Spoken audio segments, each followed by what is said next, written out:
Hello everyone. तो आज हम करने जा रहे हैं प्रीवियस ईयर क्वेश्चन, और जो आज हमने चैप्टर ले रखा है ये है मोल कॉन्सेप्ट। तो इस चैप्टर के जितने प्रीवियस ईयर क्वेश्चन है पिछले 30 सालों में जो भी आए हैं वो सारे हम करेंगे। ठीक है, ये नीट एम्स और एआईपीएमटी के क्वेश्चन सारे होंगे और इनको हम सारे क्वेश्चंस करेंगे। तो ये एक्चुअली चैप्टर का जो नाम है ये हमारा फर्स्ट चैप्टर केमिस्ट्री का, इसका नाम है some basic concepts of chemistry. इस चैप्टर में दो ही चीजें इंपॉर्टेंट है, एक लॉज ऑफ केमिकल कॉम्बिनेशन, एक मोल कॉन्सेप्ट। ठीक है, तो इसीलिए मैंने मोल कॉन्सेप्ट लिखा है क्योंकि सबसे ज्यादा चैप्टर में क्वेश्चंस जो आते हैं इस चैप्टर से वो मोल कॉन्सेप्ट के रहते हैं। तो शुरू करते हैं पहले क्वेश्चन से। तो ये अपना पहला क्वेश्चन है। क्वेश्चन कहता है an organic compound contains carbon, hydrogen and oxygen. It's elemental analysis gives carbon इतने परसेंट एंड हाइड्रोजन इतने percent. Empirical formula of the compound will be. तो बोला गया है एक कंपाउंड है जिसमें कार्बन है, हाइड्रोजन है और ऑक्सीजन है। उसमें से कार्बन का परसेंटेज दे रखा है 38.71, हाइड्रोजन का दे रखा है, तो इसको थोड़ा दूर दूर लिखते हैं ना। ठीक है, कार्बन का इतना परसेंट दे रखा है, हाइड्रोजन का दे रखा है 9.67, और इसका नाम ऑक्सीजन है। तो हम 100 में से माइनस कर देंगे तो आ जाएगा। देखो, इसको हम डायरेक्ट वो कर लेते हैं, मतलब क्या कहते हैं, अप्रोक्सीमेट कर लेते हैं। ठीक है, 38.71 को आप 39 लिख लीजिए और 99.67 को आप 10 लिख लेते हैं। ठीक है, तो 39% ये, 10% ये, यानी 49%, नहीं 51% जो है वो ऑक्सीजन होगा, है ना। ऐसा हम मान लेते हैं। या आप ये भी कह सकते हैं कि अगर हम 100 ग्राम ले रहे हैं तो 100 ग्राम में से 39 ग्राम जो है एक होगा, 10 ग्राम हाइड्रोजन होगा और 51 ग्राम ऑक्सीजन होगा। आप ऐसा कह सकते हैं। अब इसमें इंपिरिकल फॉर्मूला हमें पूछा गया है। ठीक है, तो इंपिरिकल फॉर्मूला का सिंपल सा रूल है, एक आपको सीक्वेंस बताया जाता है। आप सिंपल पहले कार्बन, हाइड्रोजन, ऑक्सीजन ऐसे लिख लो। आप देख लो कि 100 ग्राम अगर हम मान के चले तो कार्बन उसमें से कितना होगा, 39 ग्राम। ठीक है, हाइड्रोजन उसमें से कितना होगा, 10 ग्राम, और ऑक्सीजन होगा 51 ग्राम। अब इसका मोल निकाल लो, तीनों को मोल में कन्वर्ट कर लो। तो आपको मोल का पता है, ये सारे ग्राम में है। ठीक है, 100 में से इतने इतने ग्राम होंगे। अब मोल का आपको पता है कि मोल कैसे निकालते हैं, वेट अपॉन मॉलिक्यूलर वेट। ठीक है, तो कार्बन का वेट हमें दे रखा है 39 और मॉलिक्यूलर वेट कार्बन का कितना होता है, 12। तो 12 से आप इसको डिवाइड करोगे, 3 पॉइंट कुछ आ जाएगा, हम 3 लिख लेते हैं। ठीक है, अप्रोक्सीमेट यहाँ पे वैल्यू लिख लेते हैं 3। ठीक है, बहुत ज्यादा इसमें अप्रोक्सीमेट अगर आप करोगे तो आंसर आसानी से आ जाएगा। अगर बहुत ज्यादा आप इसको मतलब एग्जैक्ट लाओगे तो बहुत टाइम लग जाएगा। ठीक है, इसीलिए अप्रोक्सीमेट कर रहे हैं। ऐसे हाइड्रोजन का जैसे मॉलिक्यूलर वेट यहाँ पे 10, मतलब वेट 10 रखा है, और मॉलिक्यूलर फॉर्म सॉरी, यहाँ पे एटॉमिक वेट हाइड्रोजन का 1 होता है, तो यहाँ पे 10 आ जाएगा। ठीक है, ऑक्सीजन की बात करें तो यहाँ पे 51 ग्राम ऑक्सीजन है, तो weight upon molecular wait oxygen का कितना होता है, 16। तो 16 से आप 51 को डिवाइड करोगे तो 16, 3 जो 40 होता है, 48 होता है, लगभग 3 इसका भी अप्रोक्सीमेट हम मान लेते हैं। ठीक है, तो आप देख लो ये 3 आ गया, इसका 10 मोल आ गया, इसका 3 मोल आ गया। अब क्या करो, जो सबसे छोटा नंबर है इन तीनों में से उससे बाकी सबको डिवाइड कर दो। तो सबसे छोटा 3 ही है ना। तो डिवाइड बाई 3, ये अगला फॉर्मूला, अगला स्टेप होता है। डिवाइड डिवाइड बाई 3, 3 से डिवाइड कर दो, 3 से 3 को डिवाइड करोगे 1 जाएगा, 3 से 10 को डिवाइड करोगे लगभग 3 आएगा, है ना, अप्रोक्सीमेट।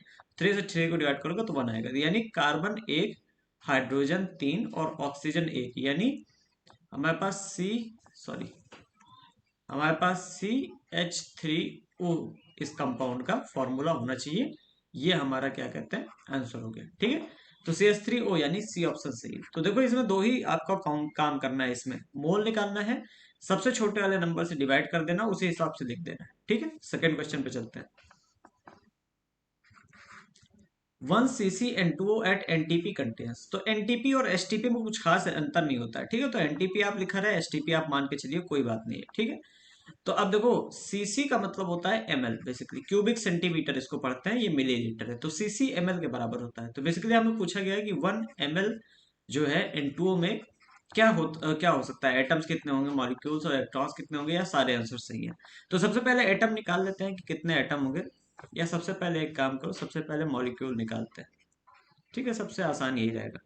तो मॉलिक्यूल निकालने के लिए क्या करेंगे, इसका हम देखो 1 है, क्योंकि ये हमारा वॉल्यूम दे रखा है, तो वॉल्यूम में मोल का फॉर्मूला क्या होता है।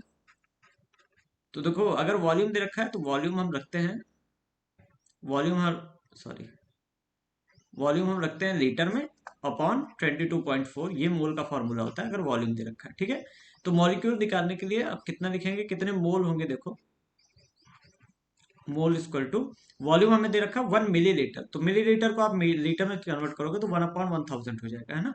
और यही नीचे आपको 22.4 लिखना है, तो ये हो जाएगा 1/224 और 2 जीरो आगे आ जाएंगे। तो इतना मोल हो जाएगा, ठीक है, इतना मोल। और इसी इतने मोल को आप क्या लिख सकते हो, 1/22400 इंटू 6.02 इंटू 10⁻23 मॉलिक्यूल्स। तो इतने मॉलिक्यूल्स हमारे आ गए, ठीक है। मोल को हमने क्या किया, 6.02 इंटू 10⁻23 रख दिया, तो ये नंबर ऑफ मॉलिक्यूल्स। तो इतने मॉलिक्यूल्स हमारे पास आ गए, ठीक है, इतने मॉलिक्यूल्स। तो देखो आंसर क्या लिखा है, 6.02 इंटू 10⁻23 अपॉन, ये बी ऑप्शन सही है, ठीक है। अब हमें क्योंकि बी भी सही हो गया ऑल ऑफ द अबव, तो हमें ए भी चेक करना पड़ेगा और सी भी चेक करना पड़ेगा। तो ये हमारा बी वाला ऑप्शन सही हो गया, ठीक है। ए वाले ऑप्शन को हम यहाँ पे देखते हैं, इसको इधर कर देते हैं।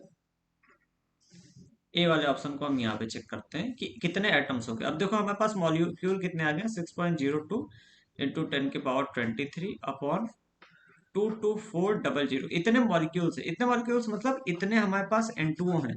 अब N2O में देखो 2 नाइट्रोजन है और 1 ऑक्सीजन है, यानी टोटल एक N2O में 3 एटम्स है, ठीक है। तो ये इतने हमारे पास N2O है और हर एक में 3 एटम है, यानी इतने हमारे पास टोटल एटम्स हो जाएंगे। तो आप 6 से आपको 6.02 मल्टीप्लाई करोगे तो 18 हो जाएगा, है ना। तो ये 18.06 हो जाएगा, हाँ। 3 2 जा 6, हाँ, 18.06। 3 को हमने 6.02 से मल्टीप्लाई कर दिया अपॉन 22400 इंटू 10⁻23, इतने हमारे पास एटम्स होंगे। अच्छा, यहाँ पे थोड़ा सा और सॉल्व किया गया है, तो इसी को आप क्या करोगे, देखो यहाँ पे डेसिमल है, डेसिमल आप एक साइड इधर ले आओगे, यानी ये 1.806 हो जाएगा अपॉन 224 यहाँ पे हम कर देंगे। और ये 10 की पावर देखो क्या हो गया कि ये दोनों जीरो हमने काट दिया था, इस पेन से काटते नहीं तो मिक्स हो जाए। ये दोनों जीरो हमने यहाँ पे काट दिया था, 21 हो गया था। फिर क्योंकि हमने डेसिमल शिफ्ट किया तो ये 21 से फिर से 22 हो जाएगा। तो 1.06 अपॉन 224 इंटू 10⁻22 ये हो जाएगा हमारा नंबर ऑफ एटम्स का आंसर। तो यानी ए ऑप्शन भी हमारा सही है, ठीक है। सी यहाँ पे देख लेते हैं, सी ऑप्शन में क्या, नंबर ऑफ इलेक्ट्रॉन्स। अब देखो एक नाइट्रोजन में 7 इलेक्ट्रॉन होते हैं, तो N2 टोटल यानी 14 इलेक्ट्रॉन टोटल हो जाएंगे। ऑक्सीजन में 8 इलेक्ट्रॉन होते हैं, ठीक है।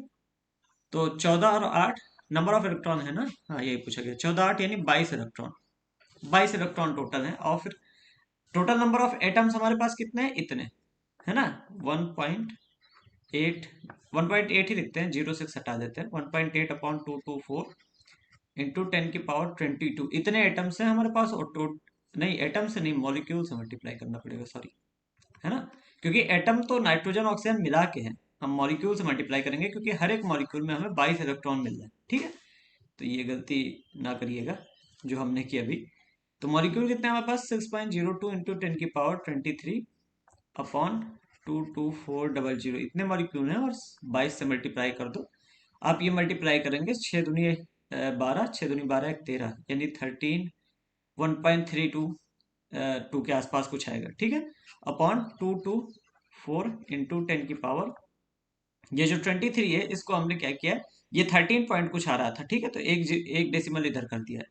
तो ओवरऑल ये आपका आंसर यही आ जाएगा, ठीक है। थोड़ा सा सॉल्व करने के लिए मैं थोड़ा क्या कहते हैं आलसी टाइप का हूँ, तो इसलिए आप थोड़ा सॉल्व कर लीजिएगा, ठीक है। सी ऑप्शन भी यहाँ पे सही हो जाएगा, यानी तीनों ऑप्शन आ जाएंगे। और देखो मोल का ही पूरा का पूरा मोल कॉन्सेप्ट का ही यहाँ पे भी यूज हुआ है, ठीक है। चलते हैं तीसरे क्वेश्चन पे। तीसरा क्वेश्चन है, थोड़ा पेन की विड्थ बढ़ा देते हैं थोड़ा। Number of oxygen atoms in 4.4 gram CO2, CO2 का 4.4 ग्राम है और इसमें कितने ऑक्सीजन एटम है। तो सबसे पहले मोल निकालो।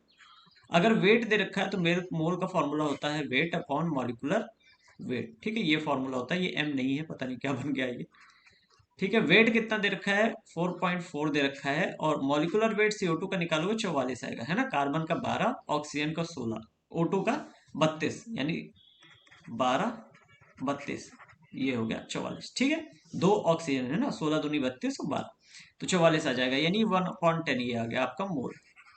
तो इतने मोल CO2 है हमारे पास, ठीक है। यानी हम कह सकते हैं 1/10 इंटू 6.02 इंटू 10⁻23, इतने CO2 है हमारे पास। अब देखो जैसे हमारे पास एक CO2 है, तो हमारे पास एक कार्बन है, दो ऑक्सीजन है।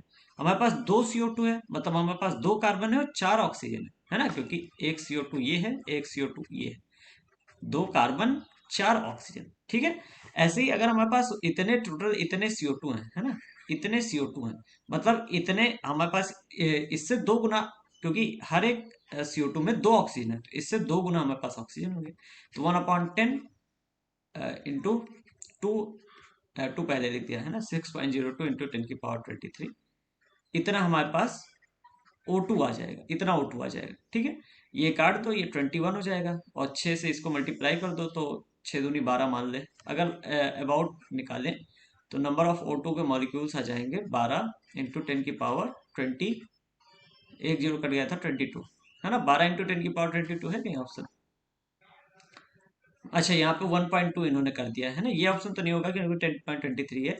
जब हम यहाँ पे डेसिमल लगा देंगे, देखो 6 दूनी 12 आया था, इसको पूरी तरीके से लिख देते हैं, है ना, ये तो थोड़ा कंफ्यूजन हो गया आपको। अगर अगर हम मल्टीप्लाई करते हैं इसको 2 को 6.02 से, तो आएगा 12.04 इंटू 10⁻22 हमारे पास ये आंसर आएगा। हम डेसिमल को इधर शिफ्ट करेंगे, यानी 1.204 करेंगे, तो इंटू 10⁻23 हो जाएगा।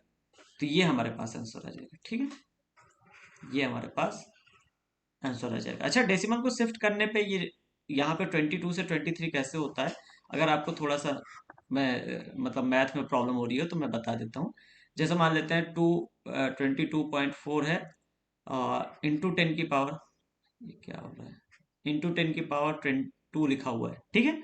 जब आप डेसिमल को इधर शिफ्ट करते हो, मतलब आप इसको 10 से डिवाइड करते हो, और अगर कहीं पे आप किसी चीज को अगर आप 10 से डिवाइड कर रहे हो, तो ऊपर जैसे ये आपको करना पड़ता है बेसिकली, आप लिखते हो ऐसे 22.4 इंटू 10 की पावर 2 है आपके पास, इसको आप 10 से मल्टीप्लाई डिवाइड कर देते हो।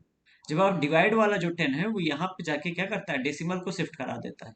तो ये इस वजह से 2.24 हो जाता है, डेसिमल शिफ्ट हो गया। और ये जो मल्टीप्लाई वाला 10 है वो जाके 10 की पावर 2 से मल्टीप्लाई हो जाता है और 10 की पावर 3 आ जाता है, ठीक है। तो ये एक एग्जाम्पल है जिससे कि आपको समझ में आ सकता है कि कैसे ये मैथ कैसे हो, ठीक है। तो इसको इरेज कर देते हैं। तो देखो, मोल कॉन्सेप्ट का ये भी सवाल था, चौथे पे चलते हैं।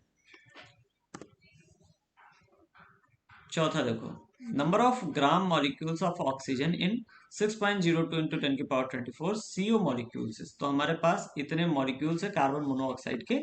इसमें पूछा गया है ग्राम मॉलिक्यूल्स ऑक्सीजन के। अब देखो, ग्राम मॉलिक्यूल्स ऑफ मतलब क्या होता है, अगर सिर्फ ग्राम लिखा होता है या सिर्फ मॉलिक्यूल मतलब लिखा होता है तो अलग मतलब था, लेकिन ग्राम मॉलिक्यूल, है ना, ग्राम मॉलिक्यूल आपके पास लिखा हो या ग्राम एटम लिखा हो, इन दोनों का मतलब आपके पास, इन दोनों का मतलब मोल होता है। तो याद रखना, जब भी ग्राम मॉलिक्यूल या ग्राम एटम साथ में लिखा हो तो आपको मोल निकालना है। तो कितने मोल ऑक्सीजन के हैं, अगर इतने कार्बन मोनोऑक्साइड के मॉलिक्यूल है हमारे पास, तो ऑब्वियसली पहले मोल निकाल लो। अगर मोल नंबर आपको दे रखा है तो मोल का फॉर्मूला क्या होता है, N/Na। Na मतलब एवोगैड्रो नंबर 6.022 इंटू 10 की पावर 23, ठीक है। एन मतलब जो नंबर हमें दे रखा है, ये जो दे रखा है 6.02 इंटू 10 की पावर 24 इंटू 10 की पावर 24। 6.02 से ये कट जाएगा, आप इसको इससे काटोगे तो ऊपर 10 बचेगा। तो 10 मोल हमारे पास CO है। और क्योंकि हर एक मॉलिक्यूल में, अच्छा इसको हम ऐसे भी लिख सकते हैं, 10 मोल, अच्छा मोल ही निकालना है तो और कुछ नहीं करना।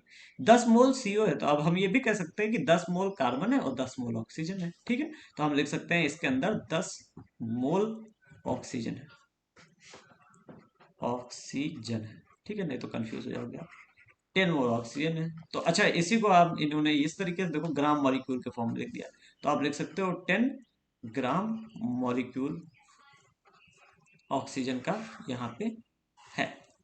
तो 10 ग्राम मॉलिक्यूल यानी ए ऑप्शन सही हो जाएगा। तो अगेन मोल का ही कॉन्सेप्ट था, ठीक। पांचवे पे आ जाते हैं। Total number of valence electrons in 4.2 gram of N3 minus is, again mole का क्वेश्चन है, आपको number of valence electron N3 minus में निकालना है। तो अच्छा, अगर 1 N3 माइनस है हमारे पास, एक मॉलिक्यूल है हमारे पास N3 माइनस का, कितने वैलेंस इलेक्ट्रॉन होंगे इसमें। आप देखो, नाइट्रोजन में 7 वैलेंस इलेक्ट्रॉन होते हैं, क्योंकि 3 नाइट्रोजन है टोटल। तो हमारे पास 7 × 21 वैलेंस इलेक्ट्रॉन हो जाएंगे। सॉरी, वैलेंस नहीं, सॉरी, नाइट्रोजन में टोटल 7 इलेक्ट्रॉन होते हैं, है ना, वैलेंस इलेक्ट्रॉन 5 होते हैं बाहर वाली शेल में। तो 5 होते हैं, और क्योंकि 3 है तो 15 हमारे पास वैलेंस इलेक्ट्रॉन हो जाएंगे, है ना। टोटल 7 इलेक्ट्रॉन होते हैं, 2,5 इसका इलेक्ट्रॉनिक कॉन्फ़िगरेशन होता है, 5 हमारे पास वैलेंस इलेक्ट्रॉन, तो 5 से 15 हमारे पास हो जाएंगे। अब एक नेगेटिव चार्ज है, यानी एक इलेक्ट्रॉन और है, यानी 16 इलेक्ट्रॉन किसी एक मॉलिक्यूल के अंदर है, N3 मॉलिक्यूल से वैलेंस वाले, है ना, ये वैलेंस इलेक्ट्रॉन है। ठीक है, वैलेंस मतलब सबसे बाहर वाली सब में। अब टोटल हमारे पास 4.2 ग्राम N3 माइनस का है, तो मोल निकाल लो पहले। वेट दे रखा है, wait upon molecular wait N3 का कितना हो जाएगा, एक नाइट्रोजन का 14 होता है, 14 3 42, 42, यानी 1/10, है ना, ये तो हो जाएगा, हाँ 1/10 हो जाएगा।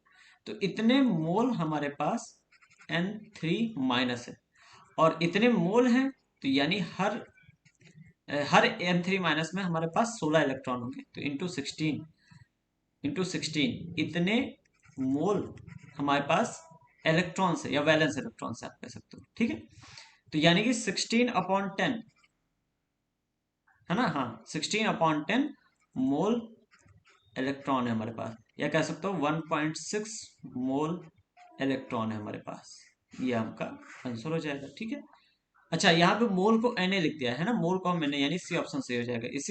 इसी को आप ऐसे लिख सकते हो, 1.6 Na, ए कैपिटल में लिखते हैं, Na मतलब एवोगैड्रो नंबर, Na इलेक्ट्रॉन्स है हमारे पास।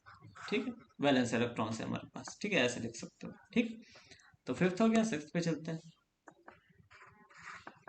हीमोग्लोबिन जो है, इसमें 0.334% आयरन होता है by wait. Molecular weight of haemoglobin जो है वो 67200 दे रखा है। Number of iron atoms present in one molecule of haemoglobin. अब देख लो, हीमोग्लोबिन में कह रहा है कि 0.334% आयरन होता है बाई वेट।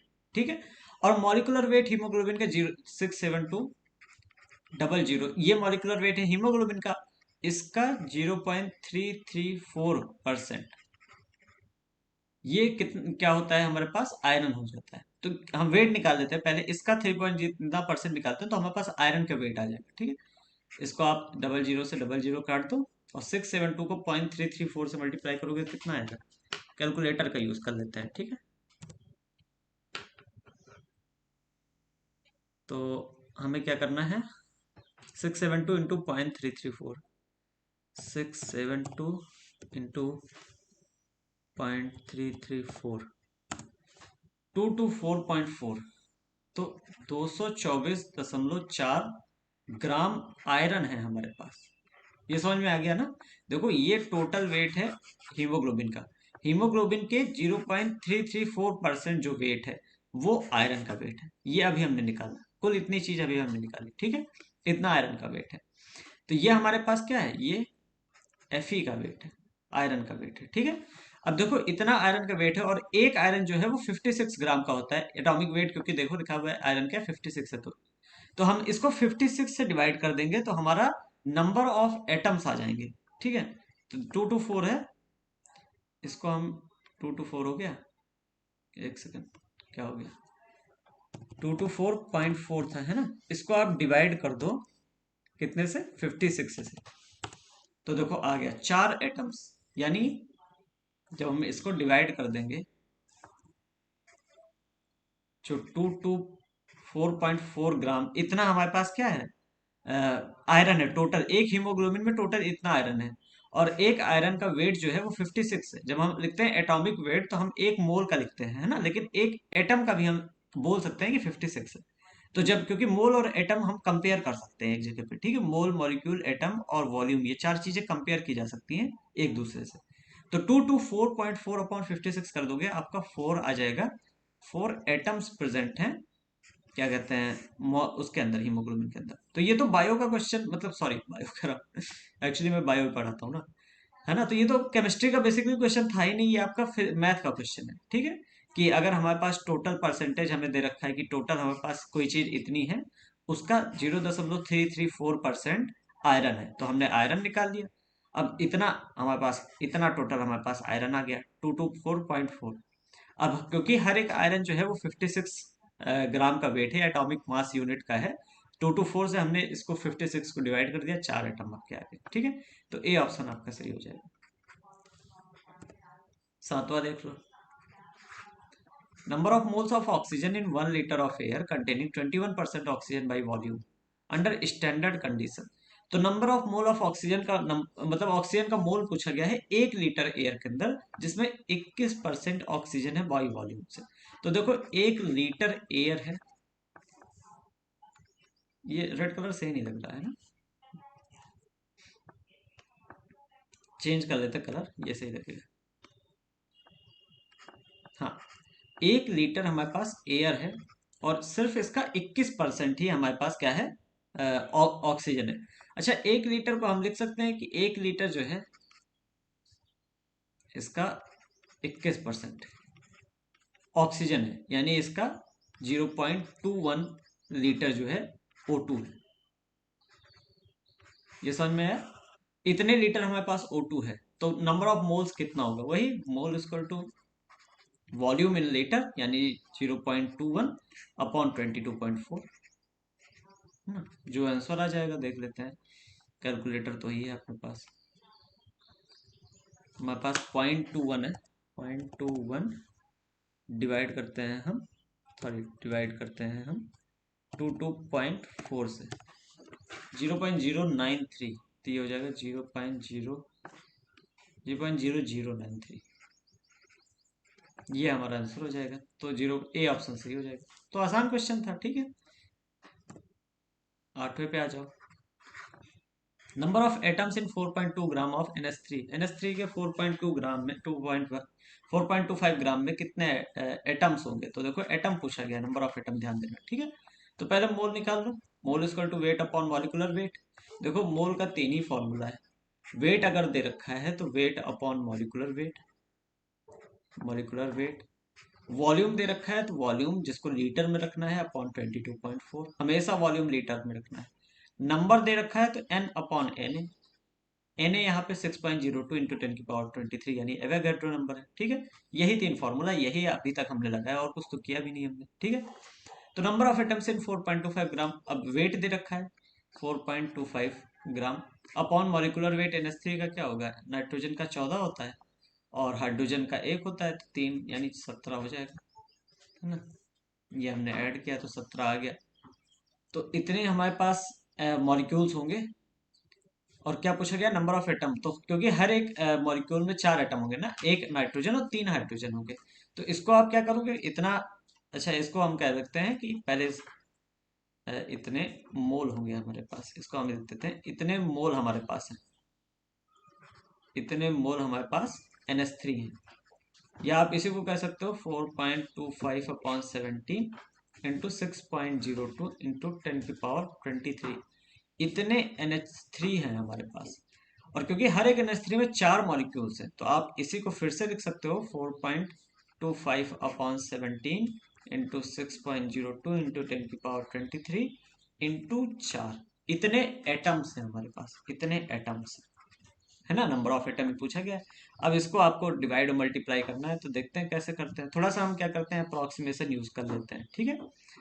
देखो 4 चौक 16 होता है, और हाँ ये तो अप्रोक्सीमेशन की जरूरत ही नहीं पड़ी। देखो 4.25 4 जब आप करोगे तो आपके अगेन 17 आ जाएगा, है ना। मल्टीप्लाई करके देख लेना, 4.25 को 4 से मल्टीप्लाई करना 17 आ जाएगा, देख, ठीक है। अब ये 6.02 को हम 6 मान लेते हैं, तो 4 से इसको डिवाइड करते हैं, अच्छा नहीं होगा, सॉरी 16 मान लिया, ये 4 से 4 कट गया, ठीक है। 4 एटम हमारे पास, इतना ही बचा टोटल 6.02, यानी एक सेकेंड, यानी कि हमारे पास 6.02 इंटू 10⁻23 एटम्स है, 23 एटम्स है, ठीक है। इतने एटम्स हैं, और यहाँ पे तो 6 इंटू 10⁻23 दे रखा है, ठीक है। तो अप्रोक्सीमेशन यहाँ पे काफी चलता है, लगा सकते हो। क्वेश्चन ये कौन सा है हमारा, 9 है ना। तो क्वेश्चन 9 है, विच हैज मैक्सिमम मॉलिक्यूल, सबसे ज्यादा मॉलिक्यूल कहाँ होंगे, मोल निकाल लो, मोल से मॉलिक्यूल पता चल जाएंगे। तो ए वाला देखो 7 ग्राम N2 है, तो वेट यानी 7 अपॉन मॉलिकुलर वेट N2 का कितना हो जाएगा, एक नाइट्रोजन 14 दूना 28 होता है, तो 1/4 मोल आ जाएंगे, है ना। बी ऑप्शन देखो, तो 2 ग्राम H2 यानी 2 अपॉन, और H2 का मॉलिकुलर वेट 2 यानी 1 मोल आ गया। तो ऑब्वियसली ए वाले से तो ज़्यादा ही है, मैक्सिमम पूछा गया यानी ए वाला तो होगा नहीं। सी वाला देख लो, 16 ग्राम NO2 है, तो 16 अपॉन नाइट्रोजन कितना होता है 14, और 2 ऑक्सीजन यानी 32, तो 46 हो जाएगा, है ना, सॉरी 46 हो जाएगा। तो 16 ग्राम N2, नाइट्रोजन का 14 होता है, ऑक्सीजन 16 दूना 32, 4 2 6 3 1 4, हाँ। तो 16/46, 16 3 जा 48 होता है ना, तो लगभग 3 मान लो, ऐसे इसको ऐसे लगभग 3 मान लेते हैं। ठीक है, तो ये तो काफ़ी ज़्यादा हो गया। और डी आ जाओ, डी में 16 ग्राम O2 है, यानी 16/O2 यानी 32, यानी हाफ, 0.5, है ना, इसको आप 0.25 लिख सकते हो, है ना। तो मोल, अच्छा, 0.5 मोल। सी वाले का भी करेक्ट कैलकुलेट, 16/46 करके जरा देखते हैं। 16 ÷ 46, 0.34 के आसपास है ना, तो 0.34 लिख लेते हैं, सॉरी, हाँ हाँ सॉरी ये मैंने गलत कर दिया, है ना, मैंने 3 लिख दिया है, ये 0.3 होगा, है ना, 0.34। तो अब देखो सबसे ज्यादा मोल कहाँ है, यहाँ पे भी कम है, यहाँ पे भी कम है, बी ऑप्शन हमारा सही हो जाएगा, यानी 2 ग्राम हाइड्रोजन में सबसे ज्यादा मोल्स होंगे, और जितने मोल्स होंगे उतने मॉलिक्यूल्स होंगे, अब मॉलिक्यूल की बात हो रही है ना, तो बी ऑप्शन सही हो जाएगा। 10th पे आ जाओ, maximum number of molecules present in, फिर से अगेन वही पूछा गया है, ए ऑप्शन देखो 15 लीटर, अच्छा लीटर है तो हम उसमें यूज करेंगे 15/22.4। ठीक है, देखो यहाँ पे लिखा है STP, है ना, क्योंकि ये जो फॉर्मूला होता है वॉल्यूम वाला STP पे यूज किया जाता है। ठीक है, तो ये हमारा हाइड्रोजन गैस है, ये H2 का है।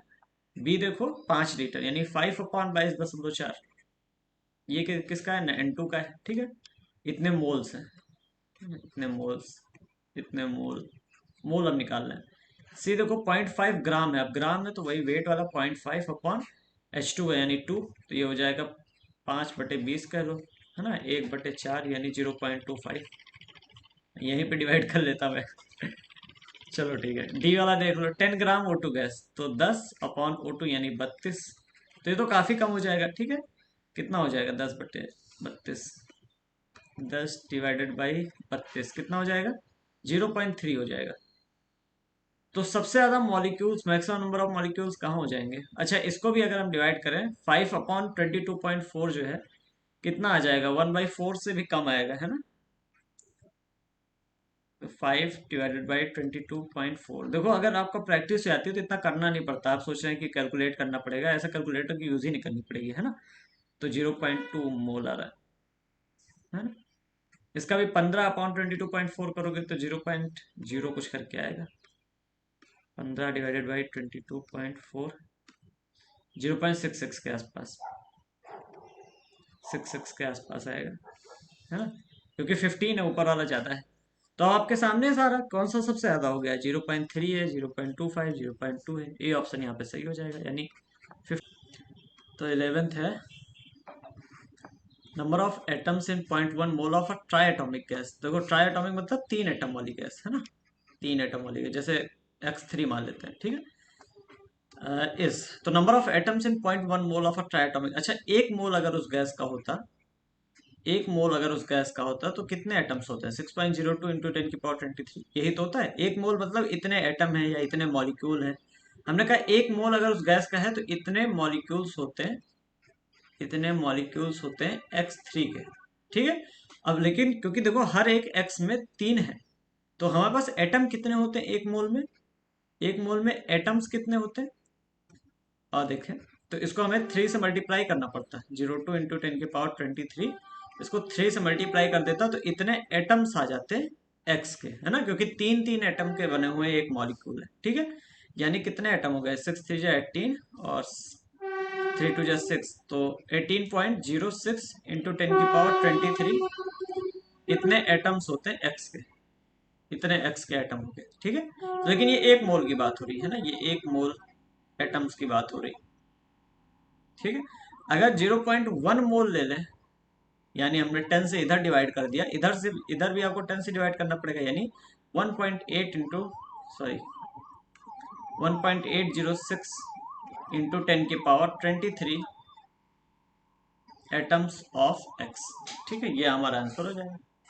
तो बेसिक क्वेश्चन था ये भी, बी ऑप्शन यहाँ पे सही हो जाएगा। 12 which has maximum number of molecules among following, सबसे ज्यादा मॉलिक्यूल, अगेन वही क्वेश्चन है, कितने बार क्वेश्चन देखो रिपीट हुआ है। 44 ग्राम वेट है और मॉलिक्यूलर वेट भी CO2 का 44 ग्राम होता है, यानी 1 मोल आ गया, ये CO2 की बात हो रही।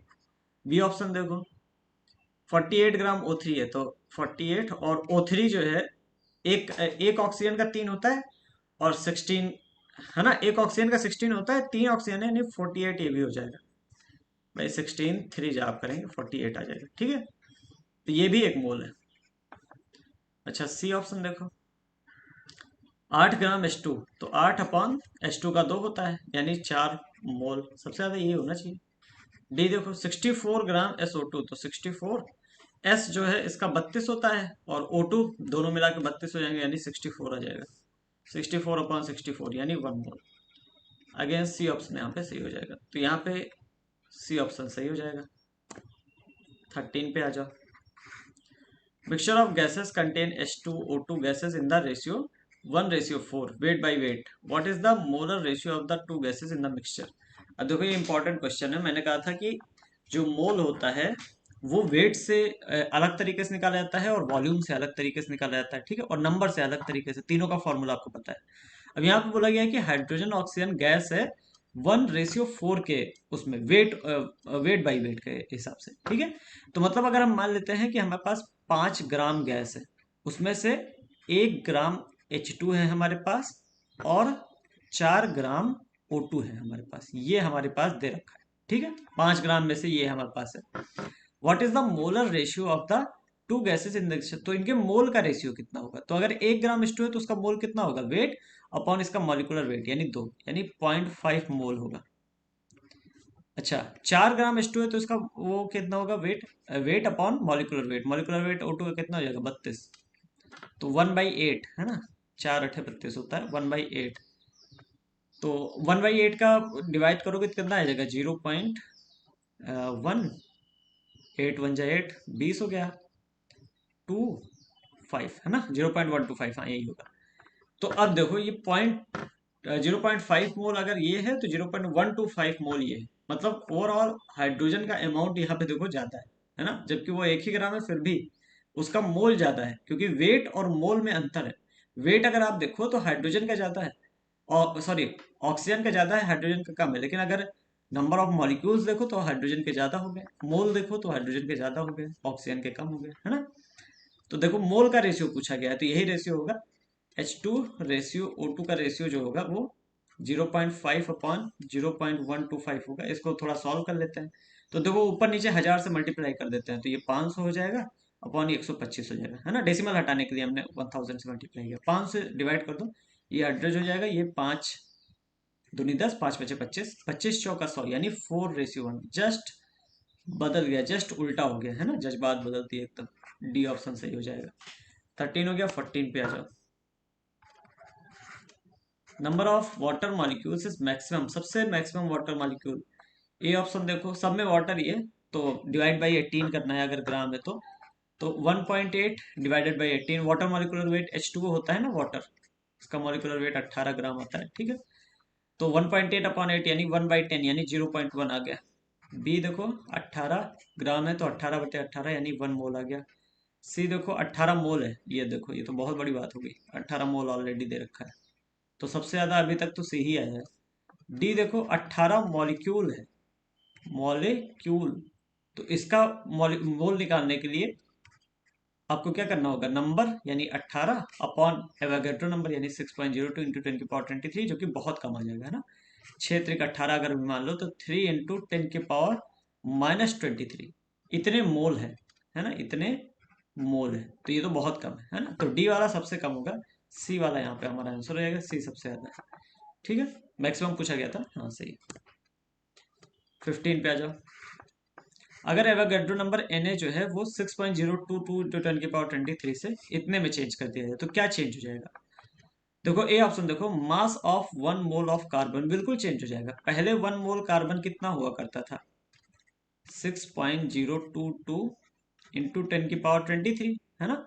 अब बता रहे हैं कि मोल की वैल्यू चेंज करके नई वैल्यू, न्यू वैल्यू जो है ना, न्यू 1 मोल जो है वो कितना हो गया, 6.022 × 10⁻20 हो गया। तो देखो नंबर 3 मॉलिक्यूल 10⁻3 का डिफरेंस, मतलब 1000 गुना कम हो गया। 1000 गुना कम हो गया तो ऑब्वियसली 1 मोल का मास, कार्बन का मास पहले ज्यादा था, अब कम होता है। ठीक है, तो ए ऑप्शन तो बिल्कुल सही है। बी देखो, ratio of chemical species to each other in a balanced equation, इससे कोई मतलब नहीं है। अगर पहले वाटर H2O था तो अब भी वाटर H2O रहेगा, है ना। वो बात अलग है, पहले वाटर अगर H2O था, अगर हम 1 मोल वाटर लेते हैं तो 10⁻23 आगे आता है ना। अब हम 1 मोल वाटर लेते हैं तो 10⁻20 होता है, लेकिन 2 हाइड्रोजन 1 ऑक्सीजन पहले भी था, अभी भी 2 हाइड्रोजन 1 ऑक्सीजन ही रहेगा। तो ये ऑप्शन गलत है आपका, ठीक है, बी वाला। Ratio of elements to each other in a compound, ये भी गलत है। अच्छा, बी वाला ऑप्शन जो है, ये सी वाला ऑप्शन मैंने समझाया, ये जो मैंने समझाया ये सी ऑप्शन समझाया, ठीक है, ये सी ऑप्शन मैंने समझाया। बी वाला ये भी गलत है ना। सी ऑप्शन आपने देख लिया। बी वाले ऑप्शन में chemical species in balanced equation, अगर हम लिखते हैं N2 + 3H2 गिव्स 2NH3, तो ये इसमें भी कोई चेंज नहीं होगा ना मोल के हिसाब से। पहले भी क्या था, 1 मोल नाइट्रोजन 3 मोल हाइड्रोजन से रिएक्ट करके 2 मोल अमोनिया बना रहा था। अब भी 1 मोल नाइट्रोजन 3 मोल हाइड्रोजन से रिएक्ट करते 2 मोल अमोनिया बनाएगा। तो इसके कंपोजिशन में, रिएक्शन के कंपोजिशन में कोई नहीं चेंज होगा। बस ये होगा कि पहले जो मोल्स थे वो भारी थे, वो ज्यादा थे। अब जो मोल्स होंगे वो कम होंगे, लेकिन रेशियो देखो अभी भी 1 नाइट्रोजन 3 हाइड्रोजन और 2 अमोनिया का अभी भी रहेगा। ठीक है, तो बी और सी ये दोनों गलत है। डी ऑप्शन देखो, definition of mass in unit of gram, mass का जो ग्राम की यूनिट है, जैसे हम कहते हैं 1 ग्राम, ये कांस्टेंट है। अगर ये मास है तो ग्रेविटी वाला नहीं लेना है ना, वेट है तो चेंज हो सकता है, लेकिन ये कांस्टेंट है पूरी दुनिया में, तो ये तो चेंज नहीं होगा। ठीक है, तो डी भी गलत है। 16 पे आ जाओ। Suppose element X and Y combine to form 2 compounds X/2 X3/2। ठीक है, एक्स और वाई कंबाइन करते हैं, है ना, एक्स और वाई कंबाइन करते हैं, X/2 बनता है और X3/2 बनता है। अगर 0.1 मोल X/2 लिया जाता है तो उसका वेट 10 ग्राम होता है, और 0.5 मोल X3/2 लिया जाता है तो उसका वेट 9 ग्राम होता है। तो एटॉमिक वेट एक्स और वाई का क्या होता है? तो देखो, अगर X/2 की बात करें, X/2 की बात करें, तो इसका अगर 0.1 मोल लें तो mole equal to weight upon molecular weight होता है। बोला गया है इसका वेट 10 ग्राम आ जाता है। अच्छा, मॉलिक्यूलर वेट जो है हम X/2 का कैसे लिख सकते हैं? ऐसे X+2 × Y, है ना, या X+2Y आप लिख सकते हैं। यही तो आप लिखते हैं, जैसे H2O का मॉलिक्यूलर वेट निकालना होता है तो हम लिखते हैं कि 2 × 1, क्योंकि हाइड्रोजन का 1 होता है और उसका 2 से मल्टीप्लाई करते हैं, प्लस ऑक्सीजन जो है यहाँ पे हमारे पास 16 हो जाता है इसका। ठीक है, तो 16 और +2 18, इसी हिसाब से हम क्या लिख सकते हैं, X+2। ठीक है, और इससे हमारी पहली इक्वेशन आ जाती है। तो ये 0.1 इधर आएगा तो ऊपर जाके 100 हो जाएगा, ये हो जाएगा X+2Y बराबर 100। ठीक है, सॉल्व करना, ये हमारी पहली इक्वेशन आ जाती है। ठीक है, अच्छा, X2 और X3/2, सॉरी, X3/2 की बात करें तो बोला गया है इसका इसका कितना वेट, इसका 0.05 मोल जो है वो 9 ग्राम के बराबर होता है, और X3/2 है, यानी 3x+2y, है ना। तो अब 3x+2y इधर ले जाओ, तो ये 3x+2y हो जाएगा बराबर, ये 5 इधर आएगा तो 900/5 हो जाएगा, है ना। हमने डेसिमल बेसिकली हटाया है, 5 0.05 नीचे ले आए, फिर डेसिमल हटाए, तो इससे आ जाएगा हमारे पास 3x+2y बराबर 5 से इसको डिवाइड कर दो, 5 1 जा 5 और बचा 4, 5 × 8 = 40, 180 आ गया। तो 3x+2y बराबर 180, ये हमारी दूसरी इक्वेशन है, और फर्स्ट और सेकंड इक्वेशन को हम कंपेयर कर देंगे, बस आंसर आ जाएगा। तो दोनों देखो, दोनों इक्वेशन को हम कंपेयर करते हैं। तो पहली इक्वेशन देखो, x+2y बराबर 100 है, यानी हम लिख सकते हैं कि 2y को हम क्या लिख सकते हैं, 100 - x, ये लिख सकते हैं ना। तो यही चीज यहाँ पे आपके लिख रहे हैं कि इस वाले में हम लिख रहे हैं, ये y की जगह 2y की जगह पे 100 - x लिखना है। ठीक है, तो 3x प्लस 2y की जगह पे, 2y की जगह पे हम लिख देंगे 100 - x बराबर 180। ठीक है, इसी इक्वेशन को हम यहाँ पे सॉल्व कर रहे हैं। ठीक है, है ना। ये सेकंड वाली इक्वेशन थी, इसी को हम सॉल्व कर रहे हैं, ठीक है, याद कर देते हैं। अच्छा, फिर 3x में से एक एक्स माइनस हो जाएगा, ये 2x हो जाएगा। 2x जो है 100 उधर जाएगा तो ये 180 में से माइनस हो जाएगा, यानी 80 बचेगा, यानी x इक्वल टू 40। x का मॉलिक्यूलर वेट हमारा 40 आ गया। अब x का आ गया तो दूसरे किसी भी इक्वेशन में आप x की वैल्यू रख दो, y का आ जाएगा। जैसे ये इक्वेशन पकड़ते हैं, इक्वेशन फ्रॉम इक्वेशन फर्स्ट से ले लेते हैं। तो x की वैल्यू 40 प्लस 2y बराबर 100, ठीक है, 40 प्लस 2y बराबर 100। तो 2y बराबर 100 माइनस 40 करोगे 60 आ जाएगा, यानी y बराबर, यहाँ से y बराबर 30 आ जाएगा। तो देख रहे हो, x 40 आ गया, y 30 आ गया।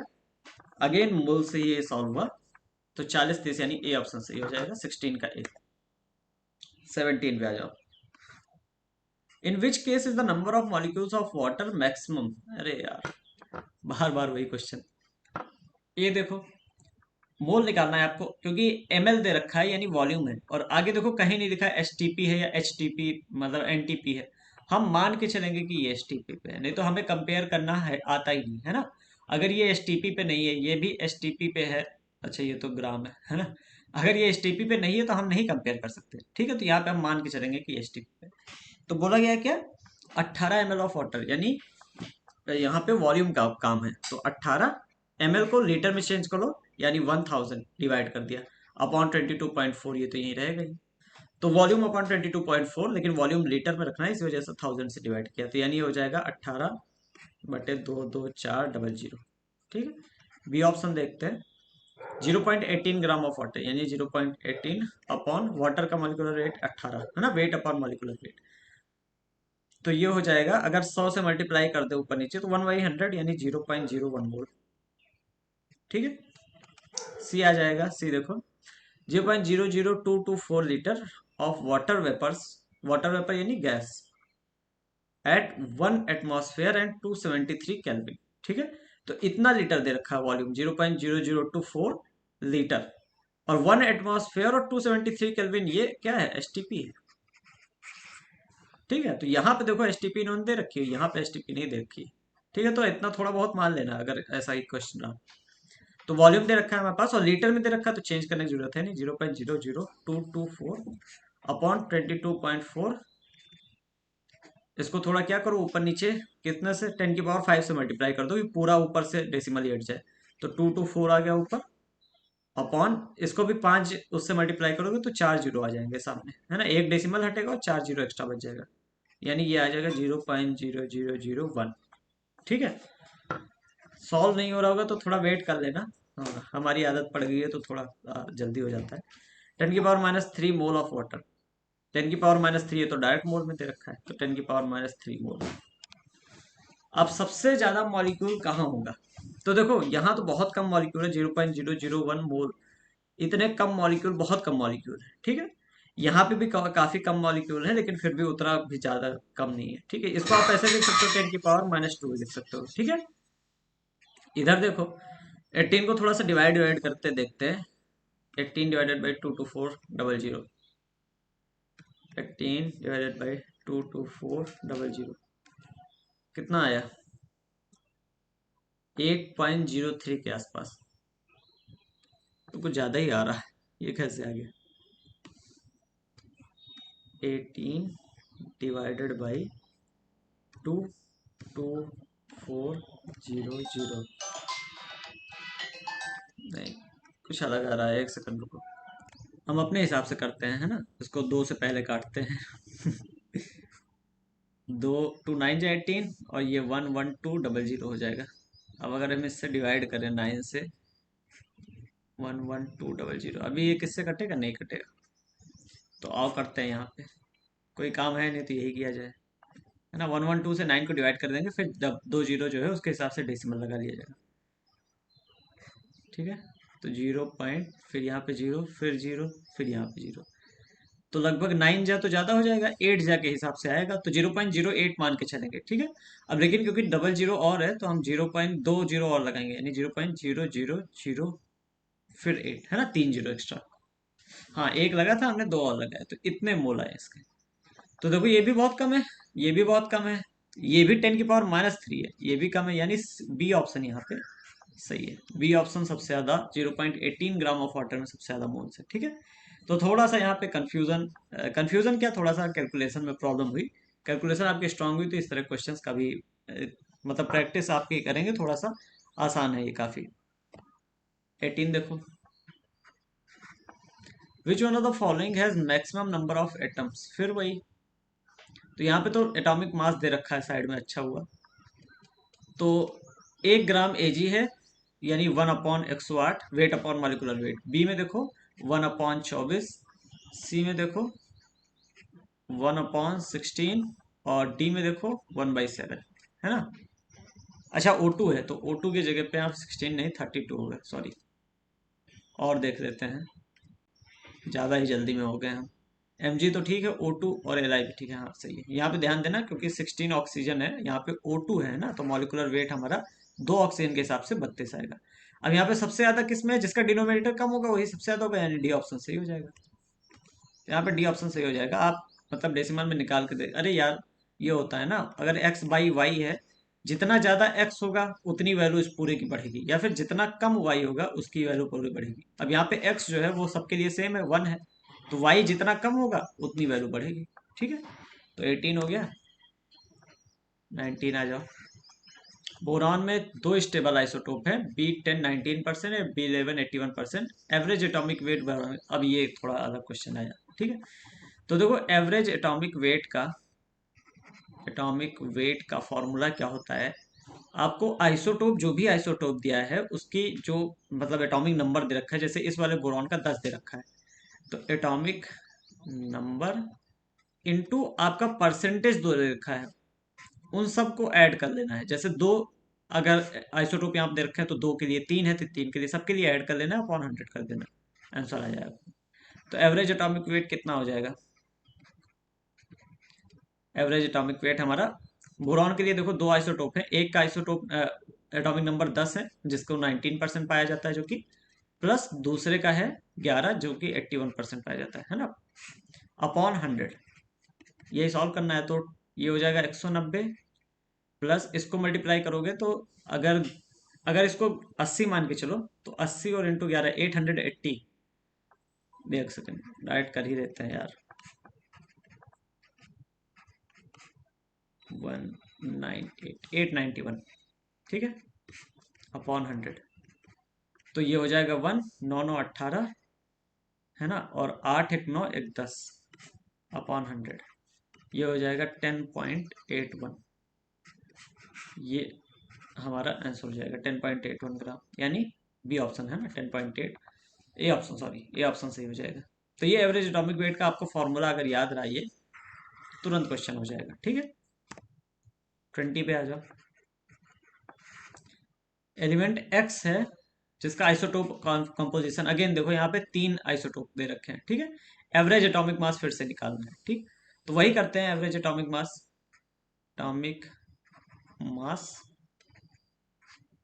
एवरेज एवरेज एटॉमिक मास ऐसे लिख देते हैं, ठीक है।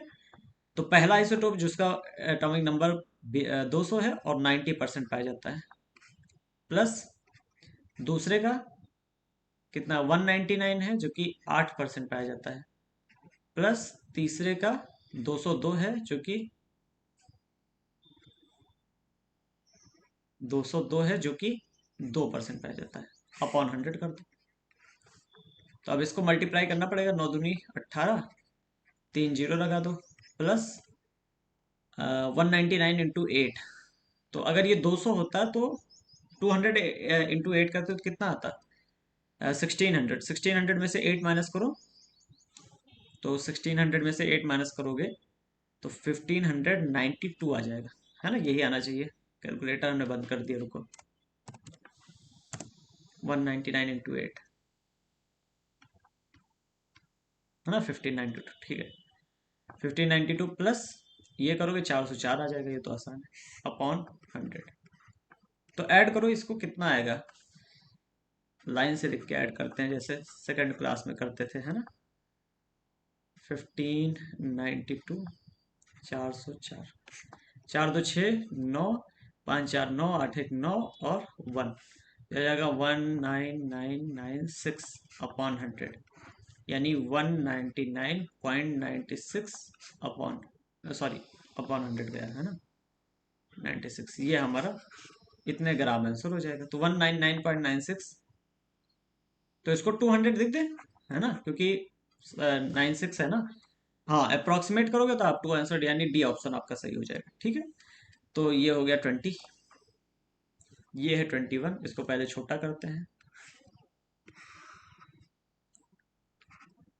तो क्वेश्चन पढ़ो, 21 क्या कह रहा है, what is the weight of oxygen required for the complete combustion of 2.8 kg of ethylene. काफी अच्छा क्वेश्चन है, ठीक है। तो देखो यहाँ पे इथाइलिन जो होता है ये एक्चुअली ये होता है CH2 डबल बॉन्ड CH2, है ना।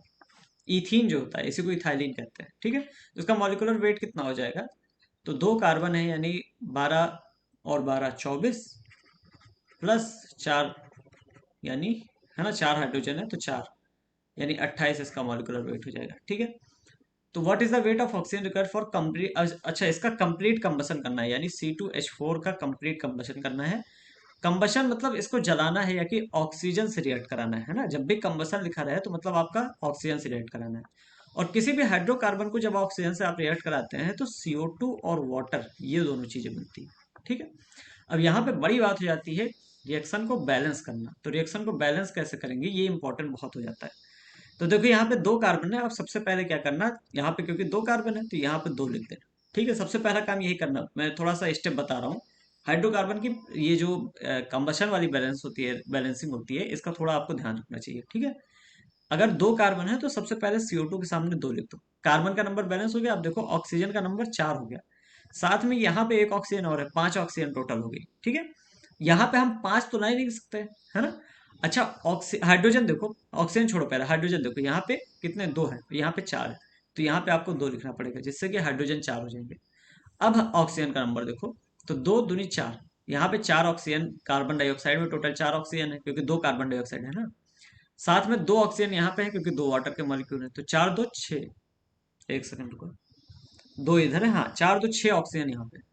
अब 6 यहाँ पे आपको लिखना पड़ेगा, 6 के लिए 3 लिखना पड़ेगा ना, 3 दूनी 6, तो ये आपका बैलेंसिंग हो जाएगी। तो एक, अगर आपको C2H4 जो है अगर बैलेंस करना है तो 3 O2 चाहिए। देखो सारी चीजें बैलेंस है ना, 6 ऑक्सीजन है यहाँ पे, 2 कार्बन है और यहाँ पे भी 6 ऑक्सीजन है, 4 दूनी 6 और 2, हाँ सही है। ठीक है, तो बैलेंसिंग थोड़ी सी आपको आनी चाहिए। अच्छा, 2.8 kg है इथाइलिन का, ग्राम में अगर लिखेंगे हम तो 2800, नहीं, 280 ग्राम इथाइलिन है, उसके लिए कितने ग्राम चाहिए। तो देखो ग्राम के हिसाब से हम इसको कैलकुलेट नहीं कर सकते। अगर ये एक जो लिखा हुआ है, हम ये कह सकते हैं कि एक जो है मोल है, 1 मोल इथाइलिन 3 मोल ऑक्सीजन से रिएक्ट कर रहा है, ऐसा हम कह सकते हैं। लेकिन हम ऐसा नहीं कह सकते कि 1 ग्राम इथाइलिन 3 ग्राम से कर रहा है।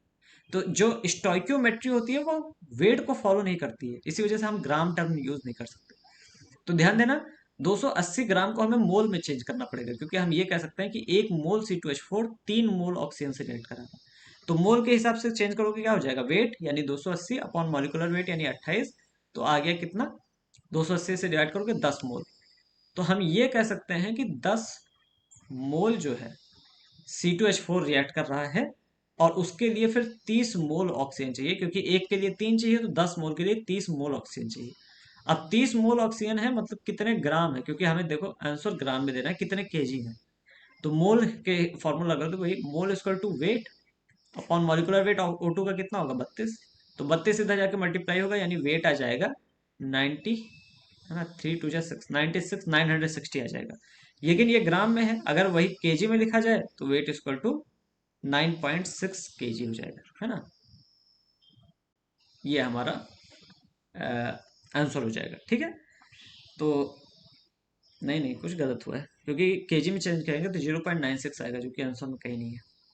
रुक जाओ, क्या गलत किया हमने, 20, हाँ ये 2800 नहीं, 280 नहीं, 2800 होगा, 1000 होगा, 100 मोल होगा, ये 300 मोल होगा, है ना, ये 100 मोल होगा।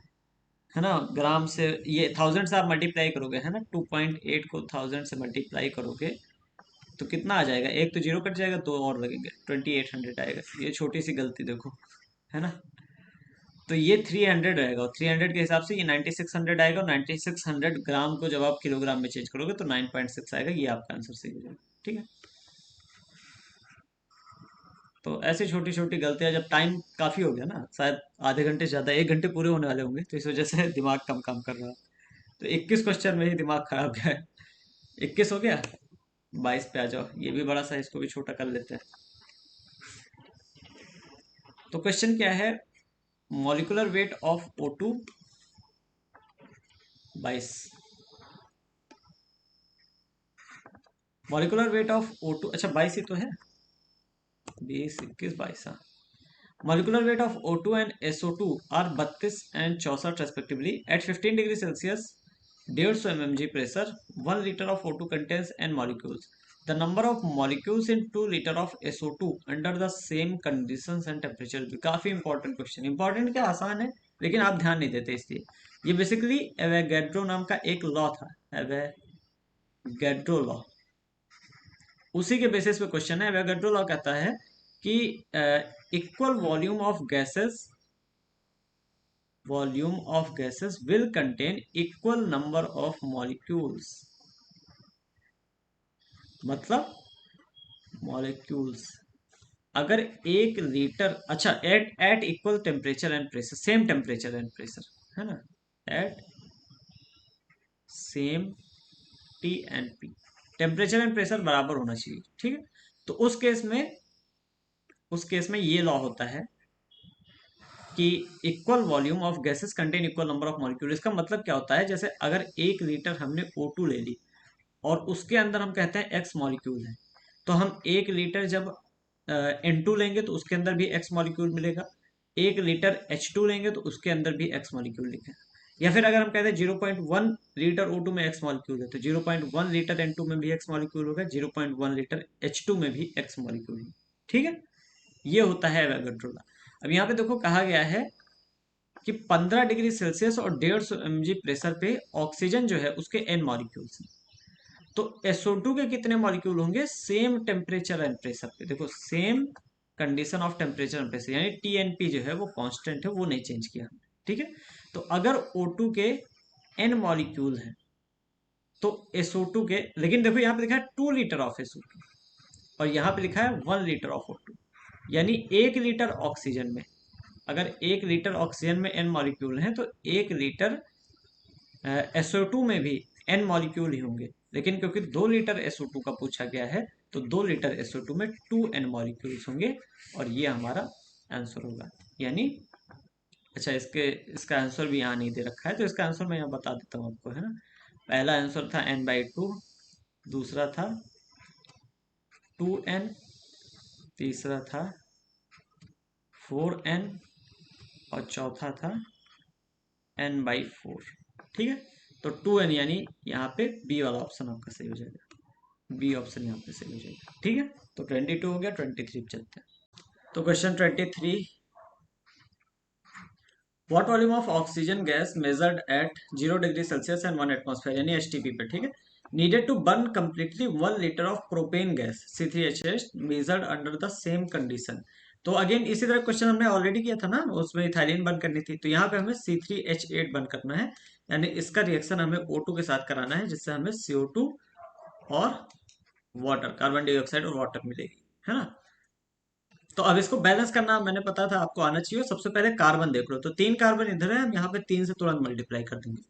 उसके बाद हाइड्रोजन देख लो, H8 है ना, 8 इतना बड़ा मैंने लिख दिया है, इसको छोटा कर देते हैं थोड़ा, ठीक है, H8 है, अब सही है। तो 8 H है, यहाँ पे देखो 2 ही H है, तो यहाँ पे 4 लगा दो, 4 दूनी 8, 8 H यहाँ पे हो गए। अब ऑक्सीजन को बैलेंस करो, तो देखो 6 ऑक्सीजन इधर हो गई, CO2 के हिसाब से 6 ऑक्सीजन इधर हो गई, और 4 इधर, 6 4 10 हो गई। तो 10 ऑक्सीजन, यानी यहाँ पे अगर 5 लगा दे तो 5O2, यानी 5 दूनी 10 ऑक्सीजन यहाँ पे भी हो जाएगी। तो ये हो गई balancing.